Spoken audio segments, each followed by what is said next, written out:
근데 이제 지난번에 대해서는 이제 사후의 세계, 사후 세계가 왜 있다고 믿으시는지, 왜 있을 수밖에 없는지를 지난 영상 저희가 네. 링크로도 달아드릴게요. 네. 그걸 먼저 좀 참고하시면 되겠고, 이번에는 정현재 교수님이 죽음, 삶의 끝에서 만나는 질문이라는 새로운 책을 내셨는데요. 네. 죽음은 정말 끝일까? 오늘은 이 책 내용을 바탕으로 좀 이야기를 해보겠습니다. 근데 일반적으로 사람들은 그 죽음에 대한 콘텐츠를 보기 싫어한다 하더라고요. 그렇죠. 네네네. 두렵다고요. 외면하고 뭐 혐오하고 또 부정하고 그런 게 뭐 일반적인 사람들이 죽음에 대해서 갖는 감정이니까. 그게 정상이겠죠, 사실은. 네네. 그럼에도 네. 왜 죽음학이라는 것도 있지 않습니까? 그렇죠. 이 죽음을 우리가 왜 배워야 될까요? 그렇죠. 아주 대단히 중요한 질문을 해주셨는데요. 사실은 그 죽음을 우리가 생각해야 되는 이유는 그 죽음이 어느 때 찾아올 수 있기 때문이죠. 불현듯. 그러니까 작년에 그 우리가 살면서 사실은 이제 아래 태어나서 나중에 죽음을 맞이할 때까지 네. 굉장히 많은 죽음의 원인과 맞부닥치며 살게 됩니다. 우리나라 통계청자를 보면 사망원이 1위가 암으로 돼 있고 네. 2위부터 4위, 3위 정도가 이제 뭐 심장질환, 뇌혈관 질환 이런 걸로 돼 있고 자살이 5위 정도를 점하고 있습니다. 네. 기타 사고, 돌연사, 뭐 테러 등등. 작년에 일어났던 이 사건을 기억을 하실 텐데요. 작년 7월 1일에 시청 앞에서 차량이 인도로 돌진해서 9명이 갑자기 사망한 사건이 있었고. 너무 어처구니 없게. 그렇죠. 작년 12월 말에는 또 공항 참사로 179명이 사망을 했는데 이때 돌아가신 분들이 사건 나기 5분 전쯤에 네. 5분 뒤에 내가 죽겠다 이렇게 예상하고 있던 사람은 아무도 없겠죠. 없을 겁니다. 갑자기 들이닥치는 거죠. 그래서 그 인도의 불교학자인데 나가르주나라는 용수 이분은 이런 얘기를 했습니다. 그대는 죽음의 갖가지 원인들 속에서 살고 있나니 마치 바람 앞에 등불과 같도다. 우리의 삶 자체가 사실 풍전등화 같다 이런 얘기를 했는데 자세히 들여다보면 사실은 자연스럽게 죽음의 공포가 피어오르게 됩니다. 자연스러운 거죠. 그래서 사실은 죽음을 우리가 생각해야 되는 이유는 이 죽음의 공포를 좀 벗어나기 위해서라고도 볼 수가 있습니다. 죽음의 공포를 벗어나기 위해서는 이제 사실은 이런 질문을 던지게 되는데 죽음이 무엇인가? 네. 이게 가장 기본적인 질문이죠. 이 질문을 이제 조금 더 구체화하면은 이게 죽음이 소멸인지 옮겨감인지 이렇게 바꿔볼 수가 있습니다. 네. 소멸이라고 하는 거는 이제 대부분의 현대인들은 우리가 수십 년간의 삶을 딱 한 번만 살고 네. 수명이 닿으면 어느 날 연기처럼 홀연히 사라지는 일회성 삶을 산다고 생각을 하죠. 예. 그리고 아무것도 없는 거죠. 그리고 이렇게 생각하는 사람 많은 숫자가 사실은 자기 신앙을 갖고 종교적인 생활을 해왔음에도 불구하고 각 세계 고등 종교가 하나같이 사후 세계를 얘기를 함에도 불구하고 그걸 믿는 그 신앙인은 절실하게 받아들이지 않는 거죠. 죽으면 끝이지 뭐 이런 말이 네. 자연스럽게 나온 거 보면은 그 고등 종교가 얘기하는 사후 세계를 받아들이지 않는 거죠. 또 다른 관점은 옮겨감입니다.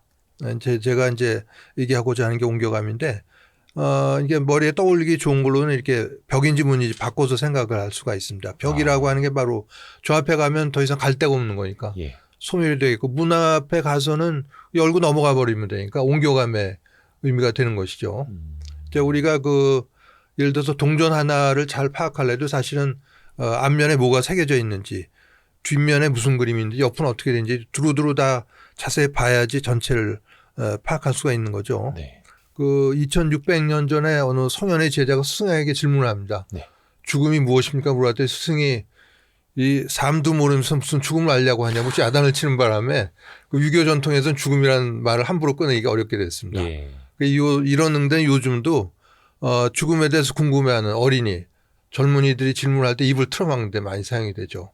그 어린애가 죽음이 뭐냐 물어보면 야단을 치거나 조그만 게 있다 이상한 거 물어본다고 예. 또는 나중에 크면 다 알게 돼 이런 얘기. 크면 알려줄게. 그거 거짓말이죠. 크면 어떻게 알게 됩니까? 알려주긴 어른도 모르는데 예. 심리학자가 이제 어린이들이 죽음을 어떻게 인지하는지를 조사를 해봤더니 어린이들이 3가지의 죽음에 관한 궁금증을 갖고 있다고 그래요. 첫 번째는 죽음이란 무엇인지, 죽는 게 뭔지, 두 번째는 이 사람이 왜 죽는지, 세 번째가 바로 죽은 사람한테 무슨 일이 일어나고 그 뒤로 어디로 가는 건지. 이 어린애들부터 이런 궁금증을 갖고 있는데 그렇죠.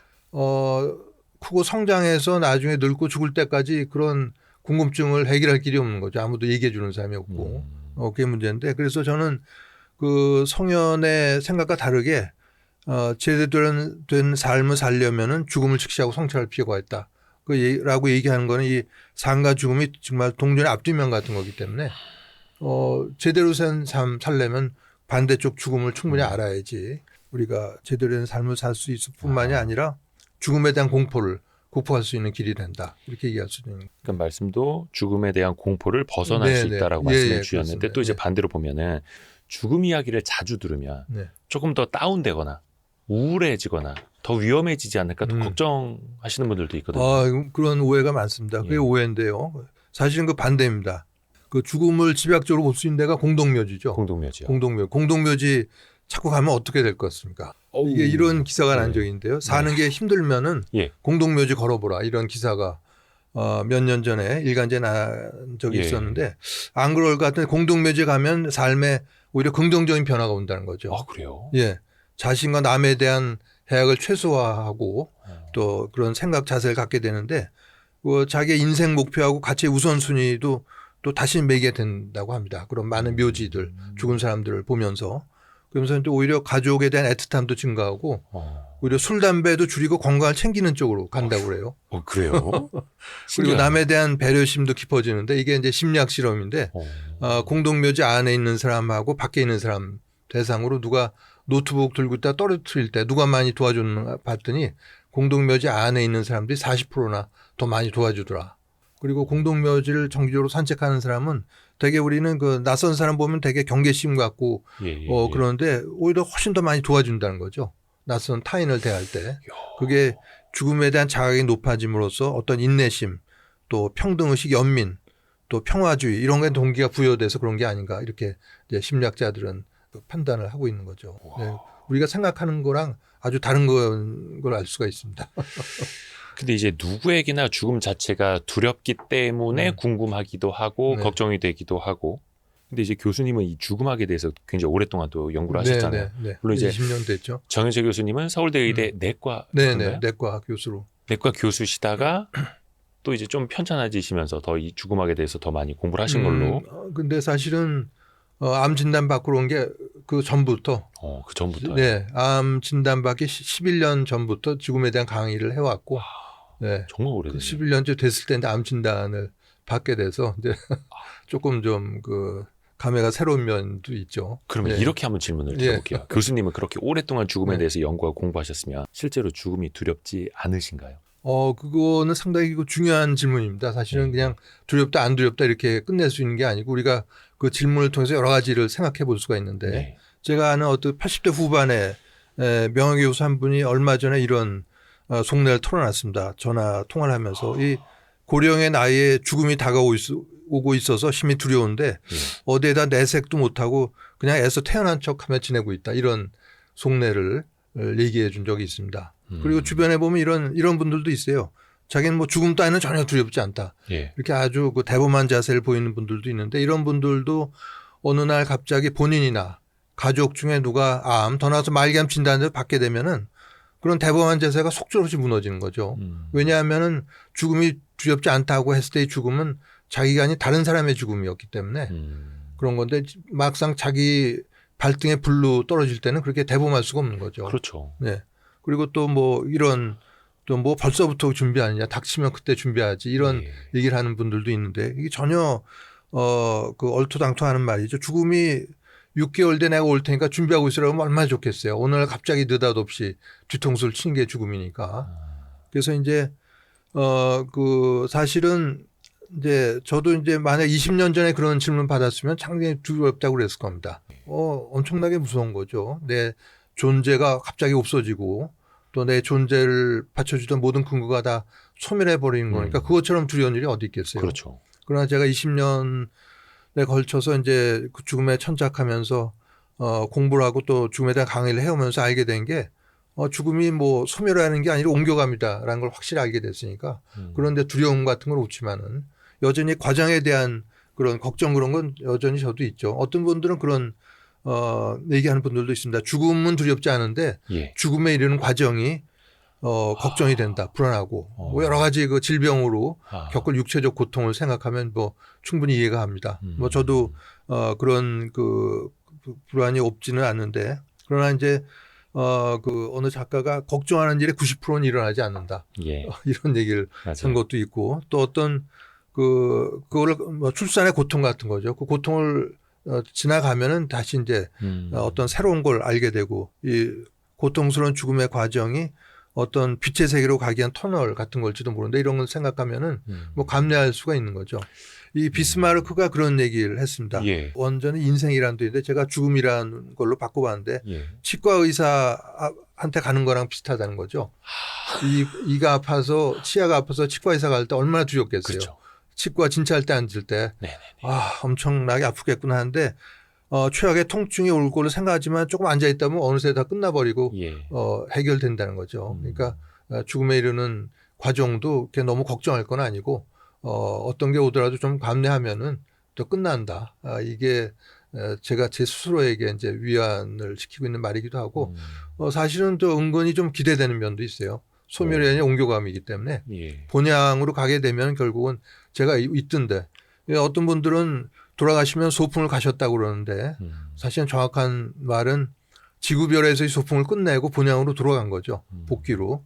복귀했을 때 거기서 누구를 만나게 되면 자기 영혼 그룹의 동지들 오랜 세월 같이 지내온 그런 영혼 그룹의 동지들을 또 만나게 되고 제가 태어나기 전에 계획했던 일들을 얼마나 이번 생에서 성취했나 이런 걸 다시 되돌아보게 되고 이런 기회를 갖게 되니까 그런 기대감 같은 것도 없지 않아 있습니다. 예. 정현철 교수님이 이렇게 믿으시는 그 근거에 대한 거는 저희가 그 전에 나누었던 그 대담을 통해서 확인을 하시면 될 것 같습니다. 저희가 고정 댓글에 써드릴게요. 그죠. 이게 이 터널을 지나고 나면은 저쪽에 다른 길, 다른 세상이 있다라는 걸 알 수는 있어도 예. 사실 그 터널의 길이 어둠 이런 게 또 걱정이 되는 것처럼 그 과정이 더 두렵다라는 거네요. 그 윈스턴 처칠은 그런 얘기를 했어요. 기차가 터널 속을 통과 중이라면 절대 거기 내리지 말라는 거죠. 불에 타 죽으니까. 네네네. 조금만 지나면 터널 끝나고 저 밖이 나오니까. 그런데 자살을 생각하는 사람들한테 이제 그런 그래요? 조언을 하기도 하는데 이제 그렇게 생각이 나네요. 이게 약간 조금 이제 불편하신 질문일 수도 네네. 있는데 이 교수님이 책을 쓰신 이유 중에 하나가 좀 극단적인 생각을 하시는 분들에게 좀 생각을 바꾸기 위해서라는 게 좀 있더라고요. 그렇죠. 네네. 근데 교수님도 네. 젊은 시절에 좀 안 좋은 생각을 하신 적이 있으시다고. 좀 부끄러운 흑역사이긴 하지만 뭐 또 감출 일도 아니고 제가 이제 이 책을 쓰게 된 동기가 사실 3년 전에 30대 여성이 이제 저한테 메일을 보내왔어요. 예. 전혀 모르는 일명씩도 없는 분인데 그 내용을 봤더니 회사 생활하면서 여러 번 퇴사하고 좌절도 경험하고 네. 그래서 정신과 치료, 약물 치료도 받고 하지만은 자기는 생각해 보니까 도저히 가능성이 없는 것 같아서 지금 SNS 계정도 삭제하고 자살 도구도 구입을 하고 아유. 자살 준비 중이라 그런 내용이었습니다. 마지막으로 한번 메일을 보낸다 그런 내용이었는데 제가 정신이 번쩍 나서 아는 경우라면 물론 이제 어떻게든 정신과 폐쇄병동에 입원을 시키든가 할 텐데 뭐 저 그렇게 알 분도 전혀 아니고 그래서 열심히 이제 회신을 제가 한 4시간 쓰고 제 아내가 또 한 3시간 또 다듬어서 7시간 걸려서 회신해서 보냈더니 다음 날 자살 생각을 접었다 이렇게 회신이 와서 되게 마음이 놓이기도 했는데 그 이메일 내용은 요 책 안에 있습니다. 네. 예. 그렇죠. 제가 이제 젊은 날 뭐 자살 시도하고 이런 것들이 이제 좀 부끄러운 흑역사이긴 하지만 그걸 뭐 그때 감출 생각은 없고 그 회신을 쓰다 보니까 그게 다 기억이 떠올라서 다시 떠올리게 됐죠.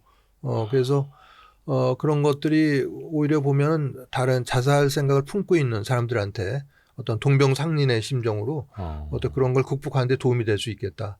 제가 2010년이니까 KBS 생로병사의 그 자살을 특집으로 나온 적이 있었는데 그때 그 자살을 시도했다가 살아난 사람들의 메시지가 그 영상을 통해서 나와서 한 사람은 이제 이우재 부장판사 또 한 사람은 박광덕 체조선수 씨름 선수.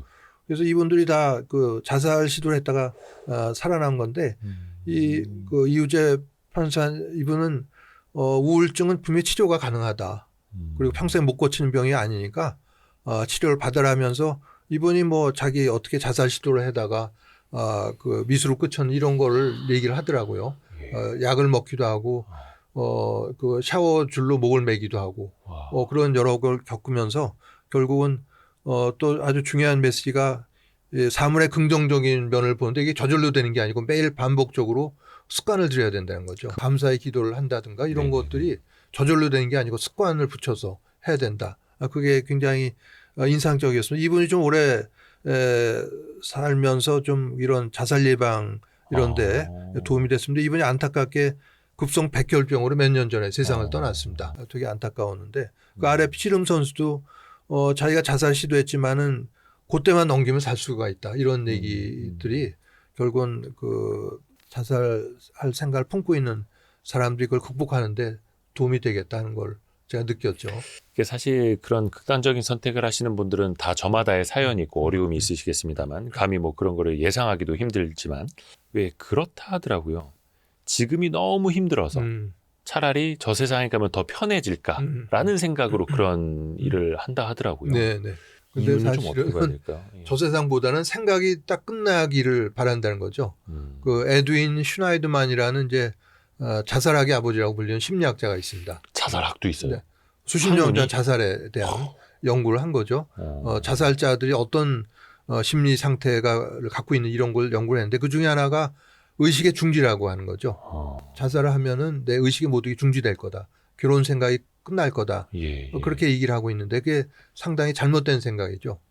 잘못된 생각이고 좀 이따 소개해드리겠지만 2015년에 미국 애리조나 투싼에 그 선언문 전문이죠. 국제적으로 명마에 있는 이제 과학자 또 일부 의사님 모여서 이런 선언을 합니다. 선언의 예. 내용이 의식의 독립선언, 그 뇌로부터의 독립선언, 그다음에 불멸선언 이 두 가지인데 그 과학자들은 그 얘기를 합니다. 왜 우리가 모였는가? 그거는 우리가 죽을 때 무슨 일이 일어난지 좀 알아보고 이를 그 죽음이 임박한 말기 암이나 이런 임종계 들어서 환자들이 좀 평화롭고 인간적인 돌봄을 받을 수 있게 적용하고자 합니다. 이렇게 밝히면서 11개의 선언문으로 되어 있어요. 책에도 다 네. 실어놨는데 원문을. 그래서 그 11개 선언문을 의역해서 한 문장 요약하면 이렇게 됩니다. 인간의 의식은 특정한 시간이나 장소에 국한되지 않고 육체의 죽음 뒤에도 계속 존재한다는 거죠. 그러니까 그 죽음을 맞이해도 의식은 지속된다. 이거를 과학자들이 선언을 한 거죠. 그 그러니까, 의식의 독립선언이라는 건 육체에서 네, 뇌로부터. 의식이 독립되어 있다는. 뇌와 무관하게 그런 선언을 구가되는데, 그러니까 자살자들이 사실은 자살 시도하는 가장 큰 이유가 의식의 중지, 죽으면 끝이기 때문에 결혼 상이 끝날 것이다. 이렇게 생각하고 자살하는데 그게 굉장히 큰 오해고 지금 얘기했듯이 그 자살을 하더라도 어려운 상황이 없어지는 게 아니고 의식이 지속되기 때문에 그대로 가져가는 거죠. 그리고 육체가 있어야 그 상황을 해결하기 위해서 관련자들하고 뭐 대화를 하거나 필요하면 싸움도 해야 될 텐데 네.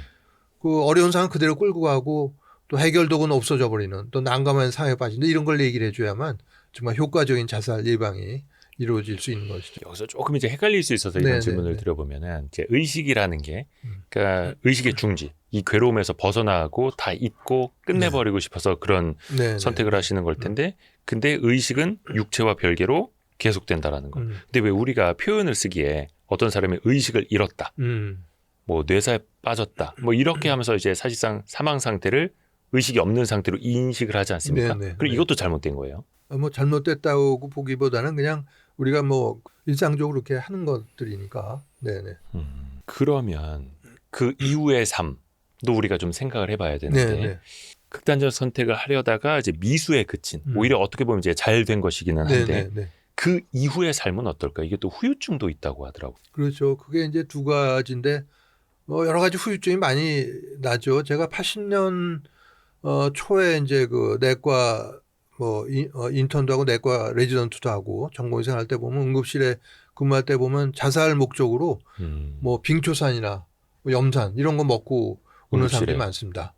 그래서 그런 게 되면 식도가 다 타버리기 때문에 예. 그 뭘 나중에 먹질 못하게 되는 거죠. 아주 심한 경우에는. 그리고 또 뭐 그 자해를 하기 위해서 면도칼로 손목을 긋고 그런 네. 뭐 신경도 나가고 혈관도 망가지고 그래서 그 어떤 댓글 올라온 거 보면 6개월째 고생하고 있다 지금. 네 그런 거 또 번개탄 피우고 했는데 후유증으로 뭐 파킨스병이 와서 고생을 하고 있고 그런 내용들이 계속 올라오고 있는 거죠. 그런 면이 하나 있고 또 하나는 이제 자살 미수로 끝난 사람들을 추적한 연구가 있습니다. 미국 샌프란시스코의 골든게이트 금문교가 예. 거기가 그 자살을 많이 하기로 유명한 장소죠. 1,500명인가가 그 오랜 세월 그 예. 투신 자살했는데 거기를 또 연구한 사람도 있어요. 살아난 사람들. 그러니까 그 금문교에서 떨어지면은 한 평균 4초 정도 걸린다고 하는데 와. 98%가 사망한다고 합니다. 머리부터 들어가면 압력 때문에 어.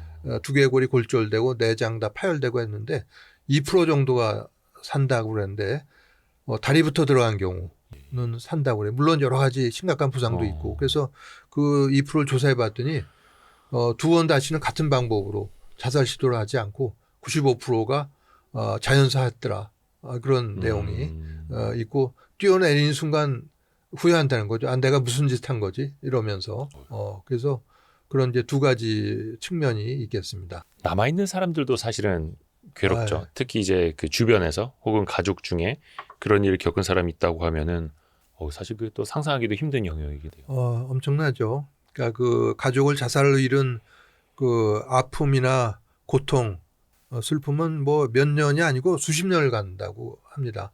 제가 아는 지인 중에서도 그 고등학생 때 그 자녀를 잃은 친척 보면은 뭐 20년이 넘게 가도 물론 슬픔의 강도가 좀 옅어지긴 했지만 아직도 갖고 있는 거죠. 깊은 슬픔을. 그리고 자살자 한 명이 생길 경우에 그 자살 충동을 주변에 5명인지 10명에게 뿌려준다고 그래요. 전염되는. 이제 전염. 그러니까 우리나라에서 보통 하루에 40명 조금 안 되게 이제 자살을 하니까 곱해 보면 하루에 200명 내지 400명에게 이런 자살 충동을 핵폭탄 낙진처럼 뿌려주고 가는 거죠. 그게 상당히 심각한 거죠. 가 자살을 가족 중에 할 경우에는 그 자살 유가족의 그 자살 위험이 한 80배에서 한 200배 이상 높다. 그런 이제 연구 결과도 있습니다. 네, 이게 참 좋은 일은 아닙니다만 그게 한 집안에서 네네네. 두 차례 그렇죠. 이상 이렇게 네네네. 벌어지는 네. 경우도 있다 하고요.